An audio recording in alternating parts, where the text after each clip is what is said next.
Bravo, bravo. Mais je ne sais pas comment est-ce que vous avez réussi à rester assis avec cette prestation. Je ne vous ai pas vu vous lever, je ne vous ai pas vu danser. Vous êtes très très fort. Vous avez beaucoup de retenue et de... Ah oui, exactement, pour qu'il danse un peu. Je vois beaucoup de retenue et de dignité, mais je pense qu'à l'intérieur, ça bouge un peu.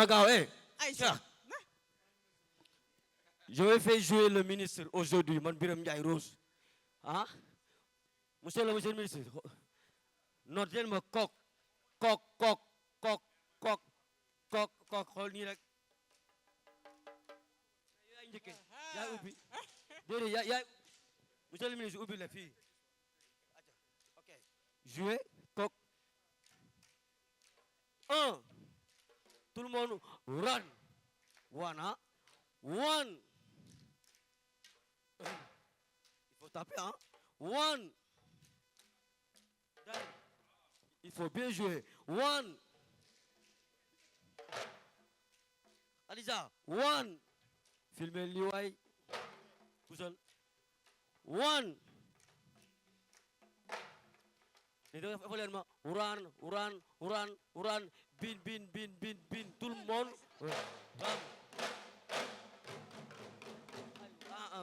Run. Wow. Run.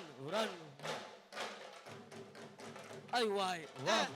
Alors, l'audience, vous avez deux ministres qui tapent pour vous. Levez-vous, dansez un peu. Dansez un peu pour eux. 2 ministres qui tapent pour vous. Hein? C'est pas tous les jours. 3. 4. Bim. 1. 2. 3. Tiens, à la réception. 4.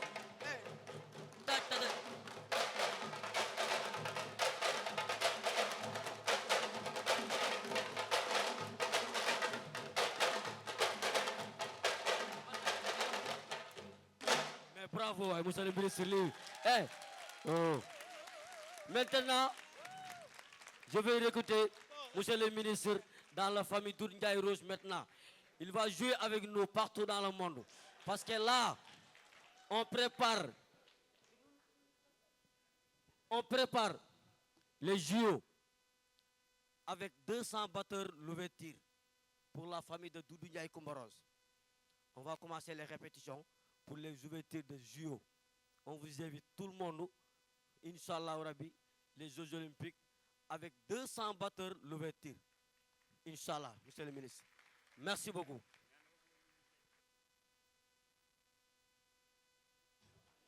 Merci beaucoup à la troupe de la famille Doudou Ndiaye Rose. C'est encore une fois, c'est très bizarre. Cette salle est vraiment forte. Je vais utiliser ce terme-là. Vous êtes très très fort. Vous avez 2 ministres qui tapent pour vous. Vous avez la compagnie Doudou Ndiaye Rose qui tape pour vous. Et vous restez assis. On va voir. J'espère que d'ici la fin de la journée, cette force, vous en aurez un peu moins. Et qu'on va vous voir esquisser des pas de danse. En tout cas, hier soir, lorsqu'on a eu Daradi, le concert, j'ai vu des gens sauter. Beaucoup de gens sauter. Mais aujourd'hui, ils se sont retenus. Alors, encore une fois, bienvenue à tous et à tous. Welcome, Chief Minister Senge. Bienvenue, Monsieur le ministre de l'Éducation Guérassi. C'est un plaisir de vous avoir avec nous. Et on va commencer cette session par une conversation qui va avoir lieu entre 3 personnes qui sont bien sûr des personnes clés dans le milieu de l'éducation. 2 de ces personnes ont été retenues et reconnues comme étant et faisant partie des 100 personnes les plus influentes du monde. Elles ont été reconnues par le Times et elles vont faire partie de notre conversation. 2 de ces personnes ont également été des lauréates du prix Yidan. Donc elles vont démarrer la journée avec nous. Elles vont nous faire démarrer notre journée après cette prestation musicale. Je vais donc demander à M. Mamadouli, que vous connaissez très bien, je n'ai plus besoin de le présenter, mais pour ceux qui ne le savent pas, c'est le directeur exécutif de ARED, donc je vais lui demander de rejoindre la scène. Avec lui, je vais demander à Dr Obiageli Ezekwesili. Elle est la fondatrice de Human Capital Africa. C'est un de ses titres, mais elle a beaucoup d'autres titres. Elle était avant ministre de l'Éducation du Nigeria, elle était vice-présidente de la Banque mondiale et elle nous rejoint pour cette conversation. Et je vais demander également à Angéline Mouri-Miroir, qui est la directrice de CAMFED, de rejoindre le podium. Exactement, sous vos applaudissements. Un grand merci à eux et ils vont nous parler, bien sûr, de la valeur de l'éducation et de l'importance de l'éducation lorsqu'on parle du développement. Et ce sont vraiment les bonnes personnes pour nous parler de cette thématique, puisque de leur parcours personnel, l'éducation a joué un grand rôle. Et c'est à travers l'éducation qu'ils sont arrivés aux positions et aux endroits où ils sont aujourd'hui. Et je vais leur laisser nous raconter cette histoire-là, ils le feront bien mieux que moi. Donc encore une fois, sous vos applaudissements, bienvenue et on commence la conversation.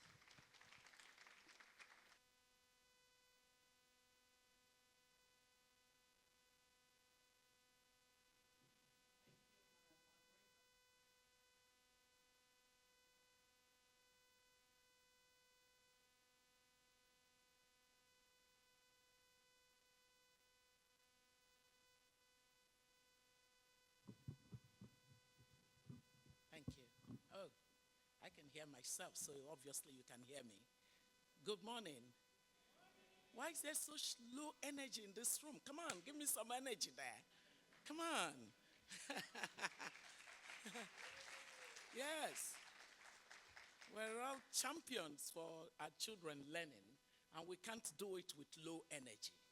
Yes, we can't. So I have been asked to give a keynote that then dovetails into the conversation between my dear Angie and Mamadou, and then I would be the third person in that conversation. So I am very delighted to welcome every one of you to this second day of an important gathering. And my dear minister, always good to see you. Welcome. I'm welcoming you to your country. Oh dear. But welcome to the conference, I suppose.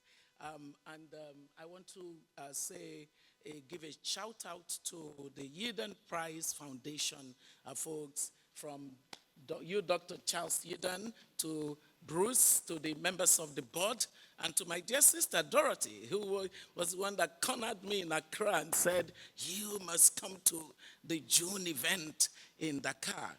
And, so here I am. I am very happy to see friends from the education sector all these years of being part of it. When in the early 2000s, I was Minister of Education of Nigeria, and subsequently was the Vice President of the World Bank for Africa region. And I have our dear Ruth here, who was part of that team for education at the World Bank. Ruth, hello. Come on, give a smile. Why are you frowning? So our conference has a theme, Unleashing Africa's Potential. This couldn't be more timely. Africa today actually stands at one of the most consequential moments in our history. According to the United Nations, Africa is the world's youngest continent. It's the world's youngest continent. An average or a median age of 19 years compared to our proximate neighbor, Europe, where the average age is 44 years. And then compared to North America at 39 years. Compared to China at 39.8 years.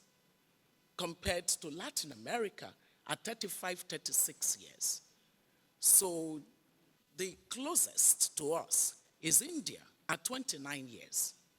So that just tells you that the demographic pivot is staggering, and that means something in the conversation that we have gathered to have, and to acknowledge the Yidan Prize Foundation for convening us this inaugural conference in Africa in Senegal, in West Africa, is well taught. So thank you once again for the opportunity of gathering to discuss what most matters to us as Africans today. 4 out of every African, every person in the world would be African by 2050. 85% of global increases in workforce will be African. Now, this is a political leader or a policy leader hears and goes to bed sleeping and snoring. It's not permitted. But these demographics alone do not create prosperity. And that's why we shouldn't snore. Population growth does not automatically become economic growth. Youthfulness does not immediately become innovation. As a matter of fact, what history shows us is profound. It is that population is merely the potential of a people to become. And that's where Africa struggles. It is education that transforms potential into productivity. It is education that converts demographic expansion into economic transformation. That is why you, Charles Yidan, come from a country that is an example of what population, properly given education, can become. That's aspirational for our continent. It is education that enables societies to innovate, to compete, and to prosper. If Africa succeeds in educating its young people, this century may in fact be the African century. So I always ask political leaders and policy leaders, can Africa claim the 21st century? And if you know me, I don't like anecdotes. I always say, in God I trust, every other person must bring data. And so when they try giving me the moral answer to this, I say to them, hold it. The pathway to us claiming the 21st century starts at the very beginning of what should be a priority on this continent. It is really saying, how do we transform this vast population, not to a population of persons, but to an incredible working world-class people. We have the possibility of that. And so it is possibility that I care about to discuss than to moan over what I know to be very dismal situation. Because in all that I have said to you, Africa's youth will not by itself be a dividend. They are merely a raw material. Before they are youth, they are children. And it is for the children that we have gathered. Because if we fail the children, the youth will mean nothing to the continent. What do we see? What we see is clearly the fact that when economists asked what actually produced the Asian miracle, the age structure or the schooling, two questions. Was it the age structure or was it the schooling? The answer in the proceedings of National Academy of Science was that it is education, not age structure. So what we consider to be a benefit right now will amount to nothing if we do not understand that the missing piece is what we discuss today. Education and unleashing a better future for our continent. UNICEF talks about the young population as the engine for this happening. Education is the fuel. Without the fuel, the engine does not amount to anything. It just stands there. It stays dormant.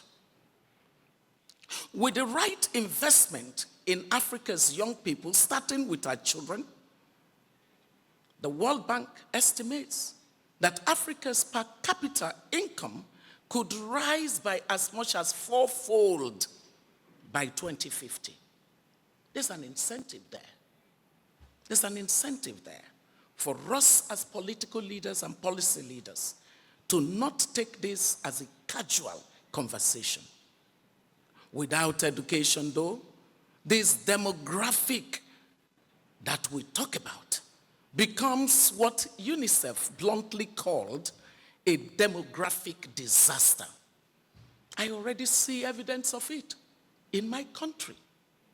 The northern part of my country is ridden with insecurity of a kind I never imagined possible. Young people who are angry at society are easily recruited by terrorists. They have no allegiance to the Nigeria state. They would rather be under the command and authority of terrorists. It is the calamity that we must avoid. So, ladies and gentlemen, a child born to a woman with no education is likely to die before her 5th birthday. A woman in sub-Saharan Africa with no schooling has an average of 6.7 children. A woman who reaches secondary school, 3.9 children. Which means that education does not merely benefit from the demographic transition, it causes it. It is the rare investment that pays the dividend and builds the conditions for the dividend at the same time. And that's what Angie, who is on this panel, has been telling us. Ladies and gentlemen, I think that the dismal part of this conversation is knowing that whereas education was often discussed as a social service for purposes of inclusion, for purposes of tackling poverty, for purposes of equity, it's become clearer through evidence that education is much more than a social policy. That is a matter of fact, education is economic infrastructure. Roads move goods. Electricity powers industries. Digital infrastructure connects markets and people. Education powers human capability. And without educated citizens, every order of these investments eventually will underperform. So, economists increasingly recognize that differences in human capital account for substantial share of the differences in long-run economic performance across nations.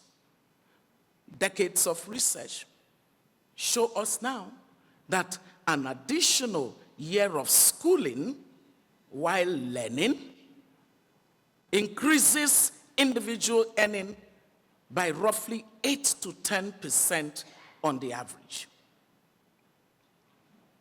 Not simply spending years in school, but learning. That's what produces greater economic returns. The World Bank has repeatedly demonstrated that countries do not become prosperous simply because children attend school. countries become prosperous because children learn. Learning, not schooling, is the true engine of development. And if anybody in this room has told us how important that is for our continent's population to make sense, it is the work of my brother, Mamadou, and his team at ARED. It's a good time to clap.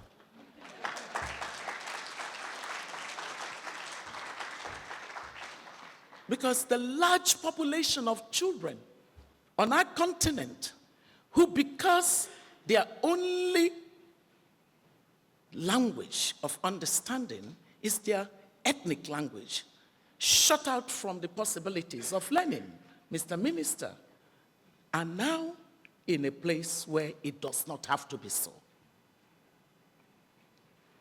There is no country that has become high income before building strong foundations of literacy, numeracy, problem solving, and critical thinking. So, we know that the pathway to human progress is and will always be learning, which progresses to productivity, which progresses to competitiveness, and then progresses to prosperity. No matter how much people want to plead African exceptionalism, it does not work. There's no other pathway to what we envy other countries for becoming than what I have just stated. And so, we cannot reverse this sequence. Therefore, we must do something that is unusual. The unusual thing we must do is because we have an unusual problem. When you have an unusual problem, you don't go solving it usually. You solve it unusually. And this problem is to reflect on the fact that millions of our children spend years inside classrooms without acquiring the single most important skill which every subsequent stage of learning requires. Reading is not merely another subject. Reading is the gateway to all future learning. Children first learn to read, thereafter, they read to learn. Those who fail to cross that bridge nearly rarely recover without targeted interventions.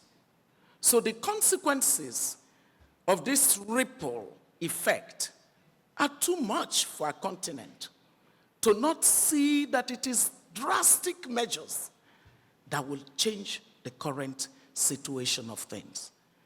And so, this data that we quote, that both UNICEF and the World Bank have told us that 9 out of every 10 African children, 9 are not achieving minimum proficiency levels in literacy, numeracy, and increasingly more measurement of socio-emotional skills are coming. And you're told this kind of a data, and you're okay to sleep on it. No. The reason we've come to Dakar as a family of people, those of us who are Africans, and those of us who are friends of Africa, is because it is no longer okay to sleep on the data of poor foundational skills of our children at this level of numbers that we have. A certain leader saw a similar data. Prime Minister Modi, he was aghast, and he put his energy into saying this must end. We were guests of that government how many months ago? Probably last year in October. And between the time that data came out, like 5 years ago, and when we visited, they had improved foundational learning outcomes of their children by 20%.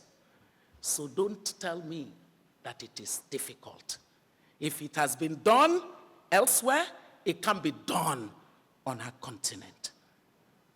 Foundational learning is where the dividend of our population will be won or lost. Everything upstream of it is mere potential. Everything downstream of it depends on it. And here is the sobering part in all of this. This number that I just gave you cannot change until something unusual happens. And I believe that if that's all you achieve as Yidan prize in being friends of our continent, you can close the foundation. Because it is well worth it. Consider Camfed. Or let me start with Ared, actually. I want to bring hope back into the room. See, I have earned the right because to say the things I say. Because for the first time in my long career, the answer is now being generated on our continent. I have seen when all the answers always came from abroad. So I have the right, based on my knowledge and my information and my experience, to say that the fact that a lot of this knowledge is now gradually building up amongst us should give us an impetus to dare to dream even more. So what am I saying? What Ared is doing in Senegal, on the basis of which it earned a laurel, is not to be taken for granted.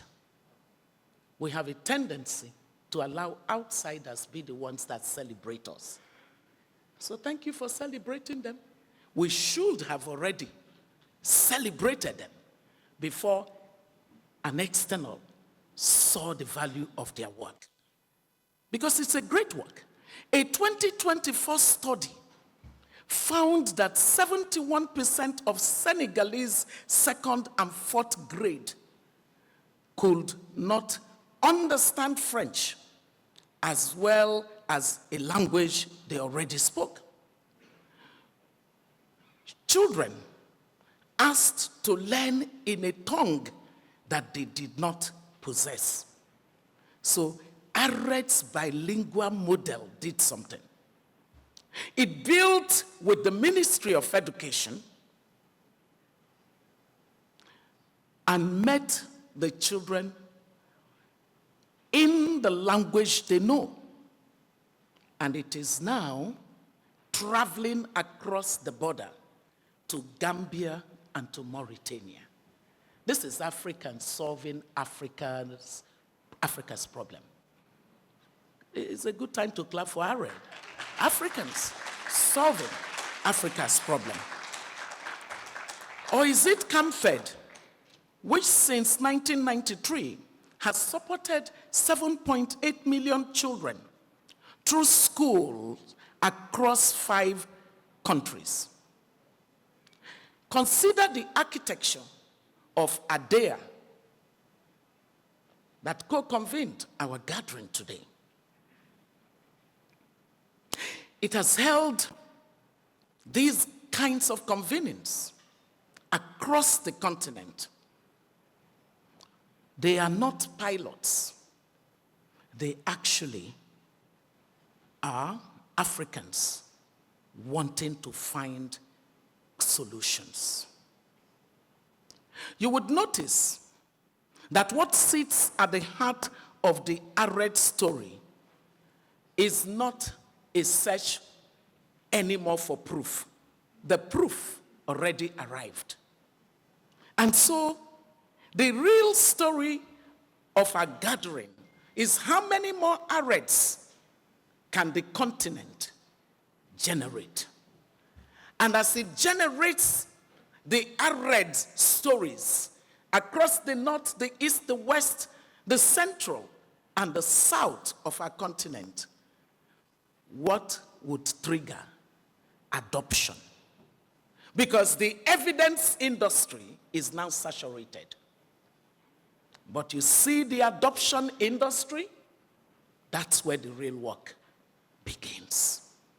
And so I am joined today by my two fellow Africanists to have this conversation on where do we go from here when we know that evidences are abounding.